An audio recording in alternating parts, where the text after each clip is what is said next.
فاتحہ۔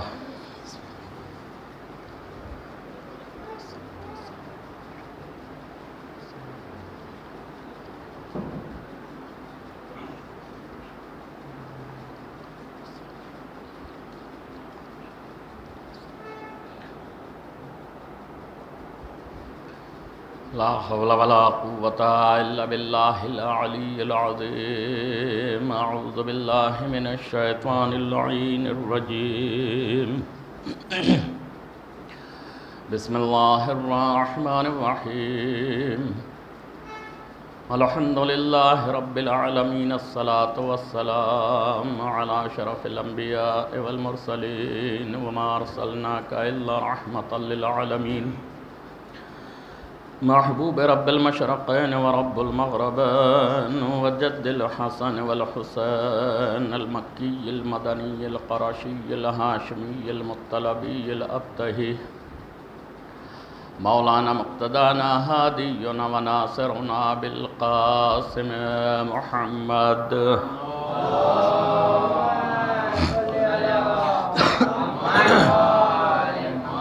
وآلہ الطیبین الطاہرین المعصومین المظلومین المنتجبین المنتخبین من یومنا ھذا الی یوم الدین. اما بعد فقد قال اللہ تبارک فی کتابہ المجید وفرقانہ الحمید وہو اصدق الصادقین وقولہ الحق.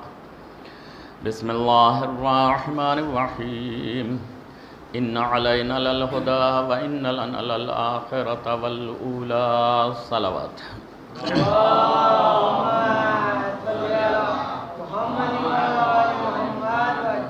حضرات گرامی قدر، ارشاد پاک پروردگار کلام پاک میں ہوتا ہے ان علینا للہدی وان لنا للآخرۃ والأولی. بے شک ہدایت کی ذمہ داری ہمارے اوپر ہے اور دنیا و آخرت کا اختیار ہمارے ہاتھوں میں ہے. اللہ نے خلقت انسانی کے بعد انسان کی زندگی کے کچھ تقاضے رکھے اور کچھ مقصد رکھا، اور ان تقاضوں اور مقصد کو پورا کرنے کے لیے انبیاء اور ائمہ کے ہدایت کے سلسلے کو شروع کیا، جس سے کہ انسان اپنی زندگی کے مقصد کو پہچانتا رہے اور اپنی زندگی غفلت میں مبتلا نہ ہونے دے. وہ اپنے مقصد کو وقتاً فوقتاً یہ سمجھ کر گزارتا رہے کہ مجھے کسی مقصد کے تحت اس دنیا میں بھیجا گیا ہے. اگر اس کا مقصد اچھا کھانا، اچھا پہننا، اچھا رہنا انسان کی زندگی کے لیے یہ ہوتا تو جنت سے بہتر کون سی چیز تھی، پیدا کر کے وہی رکھ لیتا. اچھی سے اچھی نعمتیں دیتا، اچھے سے اچھا کپڑا پہننے کے لیے لباس عطا کرتا. دنیا حوروں کے لباس، غلمان کے لباس کو دنیا میں بیٹھ کے ترستی ہے. وہ ان اللہ علی کل شیء قدیر آدم کو وہیں خلق کر کے، حوا کو وہیں خلق کر کے جنت میں رکھ سکتا ہے، تو کیا اولاد آدم کو وہیں پہ نہیں رکھ سکتا تھا؟ آدم دنیا میں آ کر اس لیے نہیں رو رہے تھے، اس لیے نہیں گریا کر رہے تھے کہ مجھ سے جنت کی نعمتوں کو چھین لیا گیا، مجھے دنیا کی صعوبتوں میں، مشکلوں میں، تکلیفوں میں بھیج دیا گیا، بلکہ رو اس لیے رہے تھے کہ ان سے اپنے پروردگار کا فراق گوارا نہیں ہو رہا تھا. اللہ کی محبت اتنی تھی کہ اس سے جدائی اتنی سخت گزری کہ آدم گریہ کر کے اس دنیا میں زندگی گزار رہے تھے جب جنت سے زمین پر بھیجا گیا. تو دوسرا کوئی مقصد نہیں تھا کہ اچھا کھانے کو نہیں ملا، اچھا پہننے کو نہیں ملا، یا دنیا میں آ کر تکلیفیں ہوئیں وہاں بہت آرام تھا، یہ کوئی وجہ نہیں تھی، بلکہ فراق پروردگار میں آنسو بہاتے تھے کہ کہاں جلوہ قدرت تھا، کہاں اللہ کی مہربانی، اللہ کی معرفت، اللہ کے جلوے، اور اس خدا کے بارگاہ سے میں یہاں زمین پر آیا. اس کی جدائی برداشت تھی مگر گریہ کر رہے تھے. تو میرے عرض کرنے کا مقصد یہ تھا کہ خدا کا مقصد انسان کو بھیجنے کا یہ نہیں تھا کہ انسان ایک اچھے لباس میں رہنے کی کوشش کرے یا اچھے گھر میں رہنے کی کوشش کرے، اچھی گاڑی میں چلنے کی کوشش کرے یا اچھے بنگلے میں رہنے کی کوشش کرے۔ اس کی زندگی کا ہرگز مقصد یہ نہیں تھا، ورنہ بہترین میں بہترین لباس جنت سے بہتر کہیں کا لباس نہیں تھا۔ جنت کے محلوں سے بہتر محل دنیا کے کبھی نہیں ہو سکتے، اور جنت کو ہدف بنایا گیا ہے دنیا کی زندگی کا کہ یہاں پر تم عمل انجام دو، وہاں پر محلات عطا کروں گا، یہاں پر تم فقیروں کو لباس عطا کرو، وہاں پر میں حلے عطا کروں گا۔ تو دنیا میں رہ کر آخرت کے لیے کھیتی کرنا ہے، یہ انسان کی زندگی کا مقصد تھا۔ عزیزو، خداوند عالم نے اپنے سب سے بہترین، سب سے عزیز، سب سے محبوب نبی کو، جن کو حبیب کہہ کر پکارا، اپنا دوست کہہ کر پکارا، اس کو اس دنیا میں بھیجا جو تمام انبیاء سے افضل ہے، یعنی عالم انسانیت میں ہر انسان سے، ہر نبی سے افضل نبی، اور ایسے نورانی ماحول سے اس کو زمین پر بھیج رہا ہے جس کو حبیب بھی کہہ رہا ہے۔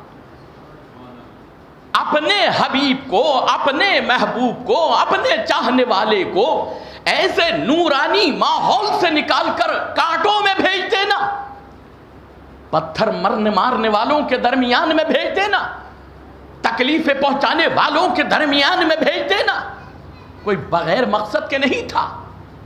وہاں کی زندگی کیسی تھی آپ یہ دیکھتے ہیں کہ یہ صرف دنیا میں آ کر ان کی ابتدا نہیں ہوئی ہے، خلقت آدم سے ہزاروں برس پہلے یہ نور بارگاہ پروردگار میں منزل عالین پر محفوظ تھا، جلوہ فگن تھا۔ آپ کہیں گے کیسے؟ جب آدم کو خلق کیا گیا اور سب کو، فرشتوں کو حکم دیا گیا، اذا نفخت فیہ من روحی فقعوا لہ ساجدین، کہ جب میں آدم کے پتلے میں روح اپنی پھونکوں تو تم سب کے سب سجدے میں جھک جانا۔ اور جب پھونکی روح آدم کے جسم میں تو سارے ملائکہ، فسجد الملائکہ کلہم، ہر ایک ملائکہ سجدے میں جھک گیا، سب نے سجدہ کیا الا ابلیس، ابلیس کے علاوہ ایک ابلیس نے سجدہ نہیں کیا۔ اس سے پوچھا تو نے سجدہ کیوں نہیں کیا؟ کیا تو عالین میں سے ہے؟ ام کنت من العالین، کیا تو عالین میں سے ہے جن کو میں نے محفوظ کر کے رکھا؟ یعنی آدم کی خلقت سے پہلے کچھ ہستیاں ایسی تھیں جو منزل عالین پر اللہ نے ان کو فائز کر کے رکھا تھا۔ وہ کون سی ہستیاں تھی؟ حبیب کی، حبیب کے اہل بیت کی۔ عالم انوار میں وہ ہستیاں جلوہ افروز تھیں۔ تو ایسی بزرگ ہستی کو، ایسے حبیب کو جو خلقت کائنات میں سب سے افضل ہے، جس کے صدقے میں کائنات کو پیدا کیا، اسی کو اس دنیا میں مصیبتوں میں بھیج رہا۔ کیوں بھیج رہا؟ کیا شوق آ رہا تھا کہ ہمارا حبیب تڑپ کر بتلائے، پتھر کھا کر بتلائے، کانٹے پیروں میں سہ کر بتلائے؟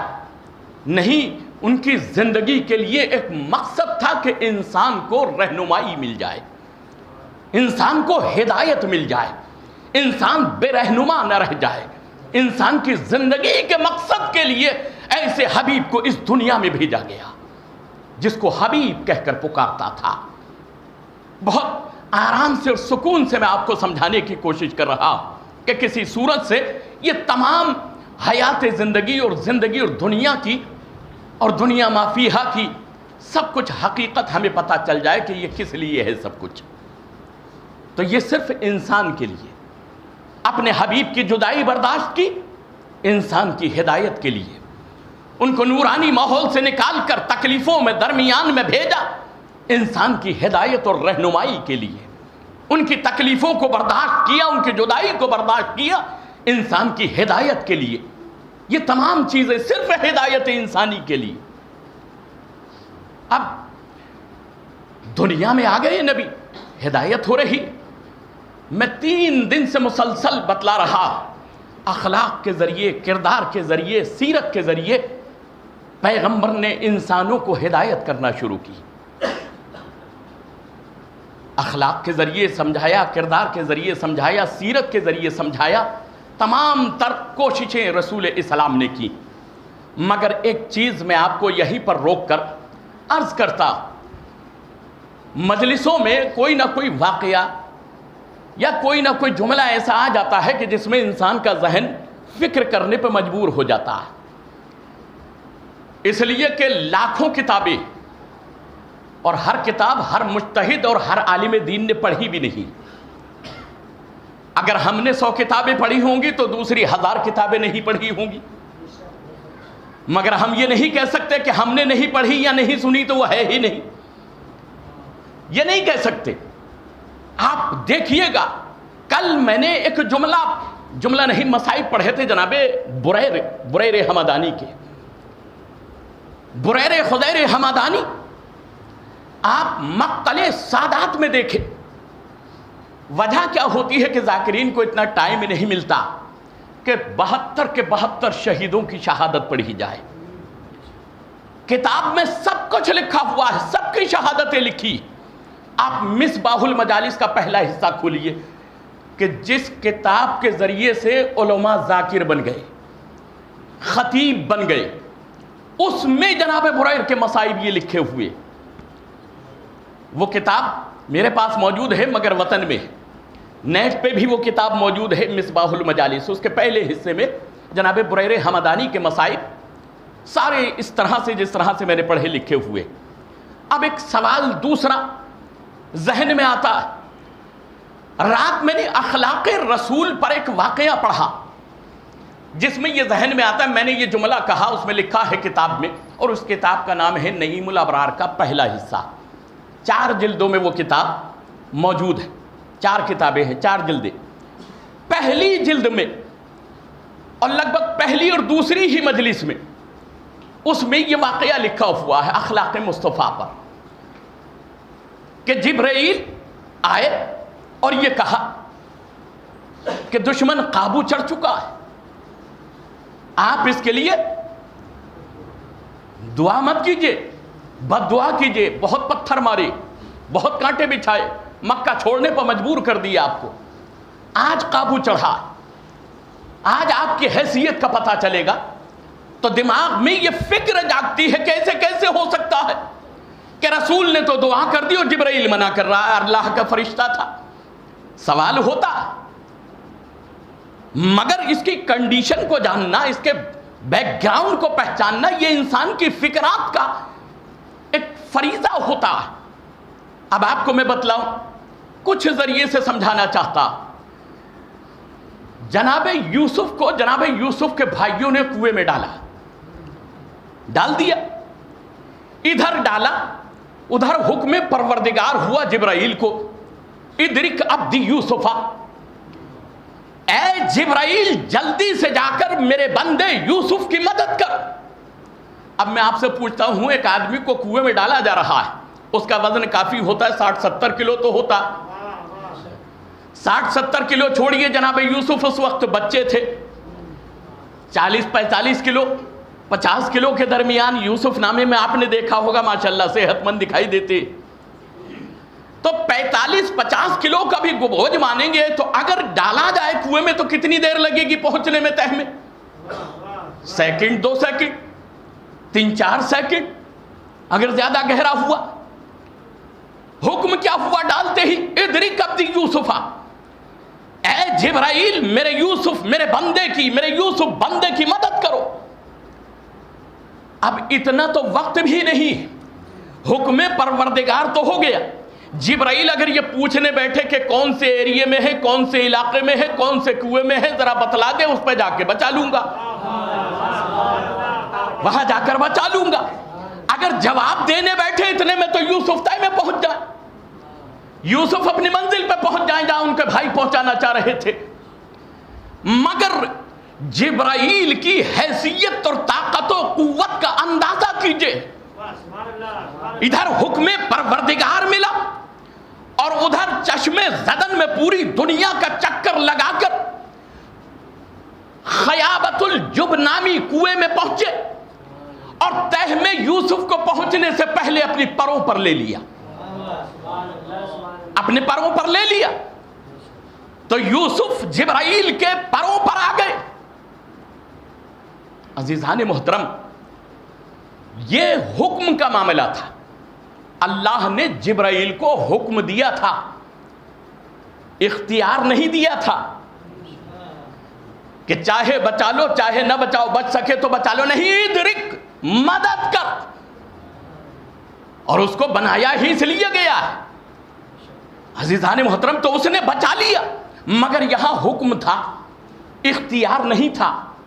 اب آپ دوسری طرف چلے، نمرود نے مہینوں بھر لکڑی اکٹھی کرنے کے بعد ہزاروں ٹن آگ جلائی، اور جلانے کے بعد اتنی آگ تھی کہ قریب سے ابراہیم کو آگ میں ڈالنا مشکل ہو رہا تھا، دور سے منجنیق کے ذریعے سے پھکوایا جا رہا ہے، اور جیسے ہی منجنیق کے ذریعے سے پھکوایا، ادھر منجنیق سے نکلے، ادھر جبریل فرشتہ اللہ سے کہتا ہے پروردگار کیسا عاشق بندہ ہے تیرا، تیرے امتحان عشق میں آگ میں جانے پر آمادہ ہے، میرا دل کرتا ہے کہ میں اس کی مدد کروں۔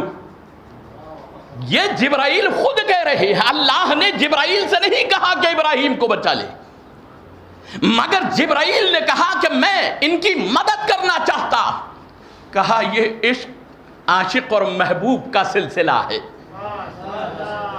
یہ میرا عاشق ہے، میں اس کا معشوق ہوں، یہ منزل عشق ہے، اس کو اپنی عشق کی منزلوں کو پورا کرنا ہے، یہ تیری اس وقت مدد قبول نہیں کرے گا۔ کہا مگر مجھ سے تو نہیں رہا جا رہا، حکم دے، اجازت دے، کہا اجازت ہے، جا کر ٹرائی کر لو، کوشش کر لو، اگر مدد مانگ لے تو۔ فرشتہ آ گیا، آنے کے بعد ایک مرتبہ منجنیق سے نکل چکے ہیں ابراہیم، اور پروں پر لے لیا راستے ہی میں، اور لینے کے بعد میں کہتا ہے کچھ مدد چاہیے، کہ مدد تو چاہیے مگر تم سے نہیں، مدد تو چاہیے ہے مگر تم سے نہیں۔ کہا تو پھر اور کس سے؟ کہا جس سے چاہتا ہوں وہ دیکھ رہا ہے، اسے عشق کی منزل کہتے ہیں ابراہیم، جو اپنے پروردگار سے ادا کر رہے تھے۔ کہا مجھے چاہیے تو ہے مدد مگر تجھ سے نہیں، اور جس سے چاہیے وہ خود دیکھ رہا ہے، عالم ہے، وہ خبیر ہے، وہ علیم ہے، وہ بصیر ہے۔ اور کیا اس منزل کو پھر اللہ نے پورا کیا، اس منزل عشق کو؟ جبرائیل مدد نہ کر سکا، مگر جبرائیل کا گھمنڈ بھی توڑا کہ اگر تم مدد نہ کرو گے پھر بھی میرے درمیان اتنی طاقت و قوت ہے کہ میں اپنے عاشق بندے کو یہیں سے بیٹھے بچا سکتا۔ بظاہر وہ آگ میں ہوگا مگر آگ سے محفوظ ہوگا۔ عزیزان محترم، تو یہ اختیاری معاملہ تھا، اختیار کا معاملہ تھا، مگر جبرائیل کہہ رہا ہے کہ بچا لے، جبرائیل کہہ رہا ہے کہ مدد کروں، تو خدا نے اختیار دے دیا، کر لو، دیکھ لو کوشش، مگر اللہ نے جانے دیا۔ ابراہیم گئے، اللہ نے پھر بچایا۔ اب آپ دیکھیے، یہ دو چیزیں، ایک طرف حکم تھا، دوسری طرف اختیار تھا۔ جبرائیل پہنچے بھی صحیح اور درخواست کی بھی صحیح، مگر ابراہیم نے منع کر دیا، انکار کر دیا۔ اب آپ کربلا آ جائیں،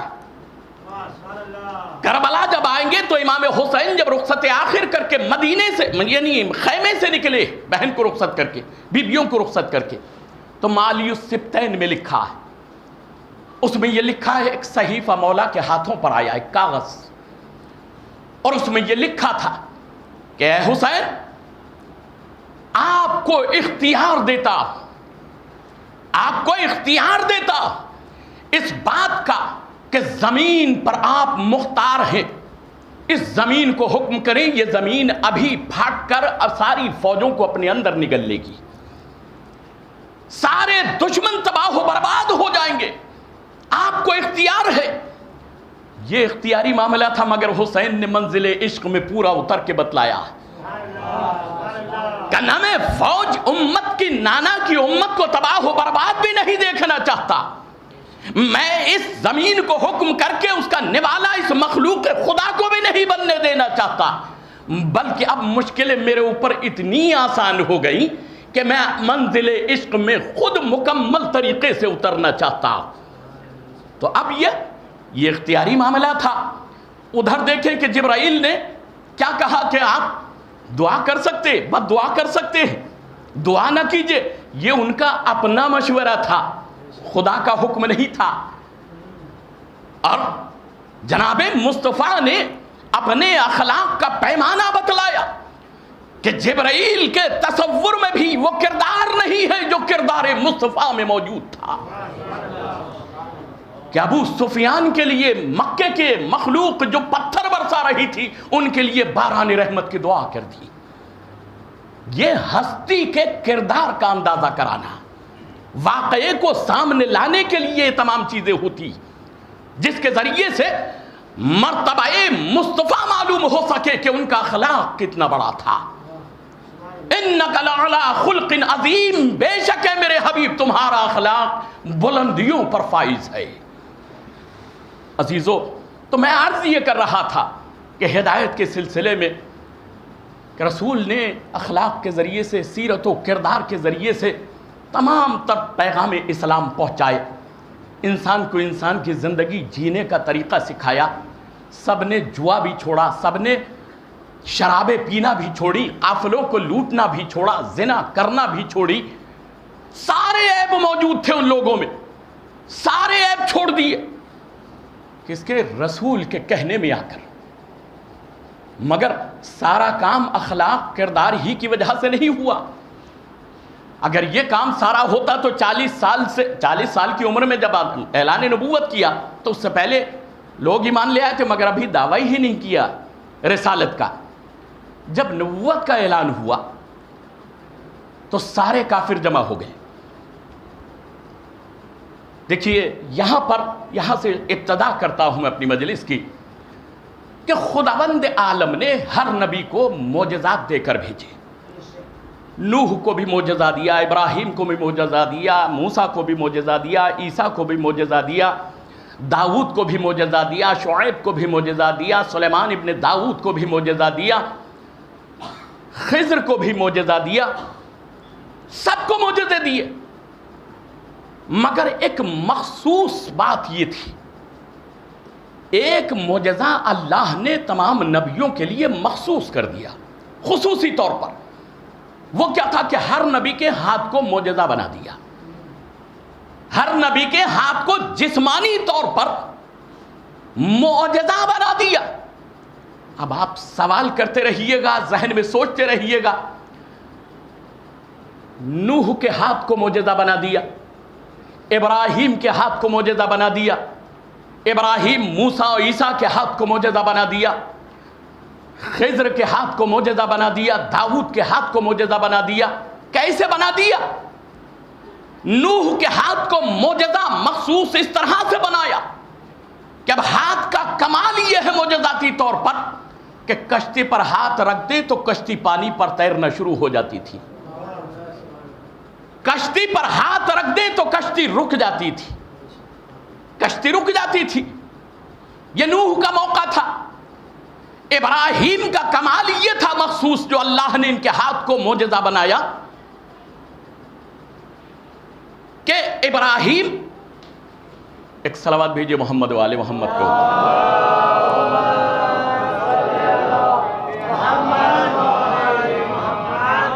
تو ابراہیم کے ہاتھ کا معجزہ بھی ہے۔ موسیٰ کے ہاتھ کا معجزہ یہ تھا کہ موسیٰ عصے کو پکڑتے تھے، اژدہا بن جاتا تھا۔ موسیٰ عصے کو ہاتھ لگاتے تھے، درخت بن جاتا تھا، اس کے سائے میں سو جاتے تھے۔ درخت کو ہاتھ لگاتے تھے، واپس عصا بن جاتا تھا۔ رات میں اندھیرا ہوتا تھا، مٹھی کو کھولتے تھے تو ید بیضا رات میں ٹارچ کا کام کرنے لگتی تھی ان کی ہتھیلی۔ جناب نوح، جناب ابراہیم، جناب موسیٰ، جناب عیسیٰ کا معجزہ یہ تھا کہ جناب عیسیٰ مردوں کو ہاتھ لگاتے تھے، زندہ ہو جاتا تھا۔ برس کے بیمار کو ہاتھ لگاتے تھے، زندہ ہو جاتا تھا۔ اندھے کے آنکھوں پر ہاتھ پھیرتے تھے، وہ صحیح ہو جاتا تھا، دیکھنے والا بن جاتا تھا۔ جناب داؤد کا ہاتھ کا معجزہ یہ تھا کہ لوہا ان کے ہاتھوں میں آتا تھا اور وہ فوراً موم کی طرح پگھل جاتا تھا۔ شعیب کے ہاتھ کا معجزہ یہ تھا کہ وہ اگر گزرتے تھے کوئی سوکھے درخت کو چھو لیا تو وہ سبز و شاداب بن جاتا تھا، وہ پتوں والا بن جاتا تھا۔ تو یہ جناب شعیب کا، جناب خضر کا واقعہ یہ ہے کہ وہ درختوں کو سرسبز و شاداب کر دیا کرتے تھے۔ تو عزیزان محترم، ہر نبی کا، جناب ابراہیم کا جب خیال آئے گا تو میں آپ کو بتلا دوں گا، اس وقت ذہن سے میں ہو رہا۔ تو سارے نبیوں کے ہاتھ معجزے مخصوص، مگر جتنے بھی نبیوں کو معجزے دیے تھے وہ سارے معجزے اپنے حبیب کو بھی دیے، وہ سارے معجزے دیے، اور سارے معجزے دینے کے بعد وہ معجزہ ایک مخصوص ہاتھ کے طور پر بھی دیا۔ مگر ان کے معجزوں میں جو بعد میں نبی کو ملے اور نبی کے جو معجزہ مخصوص دیا تھا، فرق اتنا تھا کہ اگر نوح کشتی پر ہاتھ لگائیں تو کشتی چلے گی، اگر کشتی پہ ہاتھ لگائیں تو کشتی رکے گی۔ موسیٰ کا بھی یہی مسئلہ ہے، ہاتھ میں عصا لے تو اژدہا بنے گا، پکڑیں اس کو تو واپس لکڑی بنے گا، درخت کے لیے پکڑیں تو پھر وہ عصا بنے گا، درخت بنے گا۔ تمام نبیوں کا یہی سلسلہ، عیسیٰ کا بھی یہی سلسلہ، مگر ہر نبی کے انتقال کے بعد جیسے ہی نبی انتقال کر گیا معجزہ ختم ہو گیا۔ نبی نے انتقال کیا، معجزہ ختم ہو گیا۔ نوح نے انتقال کیا، اب نہ کوئی ہاتھ رکھنے والا ہے، نہ کشتی چلنے والی ہے، نہ ہاتھ رکھنے والا ہے، نہ کشتی رکنے والی ہے، کشتی اپنی جگہ پر موجود ہے۔ معجزہ ختم، نبی ختم، معجزہ ختم، نوح ختم ہوئے، معجزہ ختم ہو گیا، ابراہیم ختم ہوئے، انتقال ہوا، معجزہ ختم ہو گیا، موسیٰ کا انتقال ہوا، عصے کا اژدہا بننا بند ہو گیا، عیسیٰ چوتھے آسمان پر چلے گئے، مردوں کا جینا بند ہو گیا۔ تو جتنے نبی تھے انتقال ہوا، معجزہ اٹھا لیا گیا، ختم کر دیا گیا، مگر ہمارے نبی کا معجزہ جو مخصوص ہاتھوں کا تھا، اس کا کمال یہ رہا کہ یہ ہاتھ لگائیں تو معجزہ رونما ہو، مگر ان کا مخصوص معجزہ یہ تھا کہ یہیں سے انگلی سے بیٹھے یا کھڑے ہو کر اشارہ سورج کو کر دیں، تو کروڑوں میل سے سورج جگہ چھوڑ کر نبی کے اشارے پر چلنا شروع کر دے، زمین سے اشارہ چاند کو کر دے تو چاند دو ٹکڑوں میں تقسیم ہو جائے، ستارے کو اشارہ کر دے تو ڈیوڑی پر آ جائے، درخت کو اشارہ کر دے تو نبی کو سلام کرنے کے لیے حاضر ہو جائے، ہاتھوں پر سنگریزے رکھ لے تو کلمہ پڑھنا شروع کر دے۔ تو نبی کے اور دیگر نبی کے معجزوں میں یہ ایک معجزے میں فرق ہے۔ اب میں نے یہ جملہ کہا کہ نبی کا انتقال ہوا، معجزہ ختم ہو گیا، مگر ہمارے نبی کا معجزہ اللہ نے دو معجزے دیے، ایک قرآن دیا، دوسرے اہل بیت دیے۔ قرآن بھی قیامت تک رہے گا، اہل بیت بھی قرآن کے ساتھ باقی رہے گی۔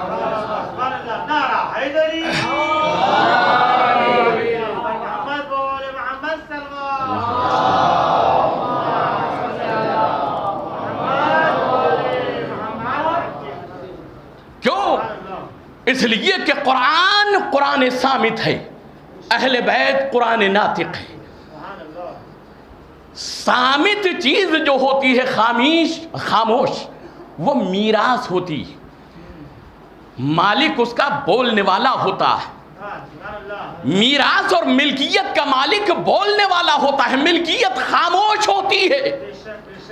قرآن میراث ہے، اہل بیت وارث دار ہیں، اس لیے وہ بولنے والے ہیں، یہ خاموش ہے۔ عزیزان محترم دیکھیے گا، بہت زیادہ اس کی ڈیٹیل میں مجھے نہیں جانا، مگر تھوڑا سا عرض یہ کرنا ہے کہ خداوند عالم نے ہر نبی کو معجزہ دیا، ہر نبی کو معجزہ دیا۔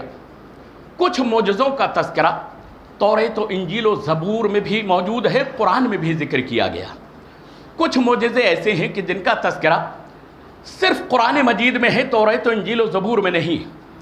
کچھ معجزے ایسے ہیں کہ جن کا تذکرہ چاروں چار آسمانی کتب میں نہیں ہے بلکہ ہمارے نبی کے ذریعے سے ہم تک پہنچے.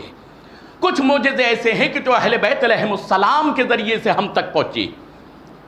اب عرض مجھے یہ کرنا کہ کسی انسان نے علی علیہ السلام سے پوچھا کہ یا علی آپ یہ بتلائیں کہ کیا نوح کا معجزہ بھی ہمارے نبی کے پاس تھا؟ علی نے کہا ہاں نوح کا معجزہ بھی ہمارے نبی کے پاس تھا. کہ کیا ابراہیم کا معجزہ بھی ہمارے نبی کے پاس تھا؟ کہا ہاں ابراہیم کا معجزہ بھی ہمارے نبی کے پاس تھا. موسیٰ کا معجزہ بھی تھا. عیسیٰ کا معجزہ بھی تھا. سب کے معجزے ہمارے نبی کے پاس تھے. اور ایک مرتبہ پھر علی کہتے ہیں کہ ایک مرتبہ رسول اسلام نے مکے کی سرزمین پر قولوا لا الہ الا اللہ تفلحوا کی آواز بلند کی کہ لوگوں میں تمہاری ہدایت کے لیے آیا ہوں. میں اللہ کی طرف سے نبی بنا کر بھیجا گیا. اس کو ایک مانو تاکہ تم صحیح طرح سے زندگی گزار سکو. تمہاری زندگی کے راستوں کو بتلانے کے لیے میں آیا. تمہاری زندگی کا مقصد تم کو سمجھانے کے لیے آیا. تو نبی نے یہ اعلان کیا. تمام کفار مکہ جمع ہو کر نبی کے پاس آ گئے. کہ آپ اللہ کے نبی ہیں یہ آپ نے دعویٰ کیا. ہم تو ابھی تک آپ کو امین کہتے تھے, آپ کو صادق کہتے تھے, یتیم عبداللہ کہتے تھے, ہم آپ کو محمد کہتے تھے, ہم آپ کو اچھا اور سیرت اچھے اخلاق کا مالک کہتے تھے, مگر آج اتنا بڑا اعلان آپ نے اپنے آپ کو نبی کہہ دیا. کہا ہاں میں اللہ کی طرف سے نبی ہوں, اللہ کا نمائندہ, اللہ کی طرف سے رہبر ہوں, ہدایت کرنے کے لیے آیا ہوں. تو کہا کہ کوئی معجزہ ہے آپ کے پاس؟ کیا آپ اللہ کے نبی ہے ثابت کر سکتے ہیں؟ عزیزان محترم 1400 برس کے پہلے کے کافر اس بات کو جانتے تھے کہ اللہ کے نمائندہ جو ہوتا ہے اس کے پاس معجزہ ہوتا ہے, وہ معجز نما ہوتا ہے, علم میں سب سے افضل و اعلیٰ ہوتا ہے. اس کے پاس اپنی نبوت کے ثابت کرنے کے لیے معجزات ہوتے ہیں. تو کافر تو جانتے تھے کہ اللہ کا نمائندہ معجز نما ہوتا ہے, صاحب معجزہ ہوتا ہے. آج کا مسلمان یہ نہیں جانتا. مسند رسول پر بیٹھ گئے 3-3, ایک نہیں 3-3. کیا کسی کے پاس معجزہ تھا؟ کافر جانتے تھے کہ نبی کے لیے, اللہ کے نمائندے کے لیے, اللہ کی طرف سے بھیجے گئے ہادی کے لیے معجزہ کا ہونا ضروری ہے. تینوں میں سے ایک کے پاس جو معجزہ ہو, ایک کے پاس بھی نہیں تھا, تو پھر سوچتے کیوں نہیں؟ کافر سوچ سکتے ہیں, ہم نہیں سوچ سکتے. ہمارا اسلام کیا ہے, ہمارا مذہب کیا ہے؟ کہا نوح کا معجزہ بھی تھا. رسول نے دعویٰ بلند کیا, کافر جمع ہو گئے. کہا کیا آپ کے پاس نوح کا معجزہ ہے؟ کہا ہاں ہے. ایک گروپ اس میں سے ایسا تھا, اس نے کہا ہم ابراہیم والا معجزہ دکھائیے. ایک گروپ ایسا تھا, اس نے کہا موسیٰ والا معجزہ دکھائیے. ایک گروپ ایسا تھا کہ عیسیٰ والا معجزہ دکھائیے. تو ایک مرتبہ نبی نے سنا, ایک چوتھے نمبر پر تھا ابو جہل کا گروپ. کہا تمہیں کون سا معجزہ چاہیے؟ کہا ہمیں عیسیٰ والا معجزہ چاہیے. آپ نے پہلے گروپ کو بلایا کہ تم نوح کا کون سا معجزہ دیکھنا چاہتے ہو؟ کہا ہم نوح کا معجزہ یہ دیکھنا چاہتے ہیں کہ زمین سے پانی ابل رہا تھا, آسمان سے پانی کی بارش ہو رہی تھی, اور نوح کی کشتی آرام کے ساتھ سکون سے پانی پر تیر رہی تھی. ہمیں نوح کا یہ والا معجزہ دکھا دیجئے. کہا اچھا. دوسرے گروپ کو بلایا کہ تم ابراہیم والا کون سا معجزہ دیکھنا چاہتے ہو؟ کہا ابراہیم والا معجزہ ہمیں وہ دکھلا دو کہ نمرود نے آگ اور لکڑیاں جلائی, آگ روشن ہو گئی, ابراہیم کو منجنیق سے آگ میں پھینکا, اور پھینکنے کے بعد آگ میں پہنچنے کے بعد ابراہیم جو ہیں وہ صحیح و سلامت رہے, کسی طرح کا ان کو کوئی نقصان نہیں ہوا. ہم ابراہیم کا وہ والا معجزہ دیکھنا چاہتے. کہ اچھا. تیسرے گروپ کو بلایا جو موسیٰ والا معجزہ طلب کر رہا تھا کہ تمہیں کون سا معجزہ موسیٰ کا طلب کرنا ہے؟ کہا ہم یہ معجزہ دیکھنا چاہتے ہیں کہ بنی اسرائیل نے موسیٰ سے کہا کہ ہم آپ کو نبی تب مانیں گے جب یہ کوہ طور بلند ہو کر ہمارے سر پر سایہ فگن ہو جائے.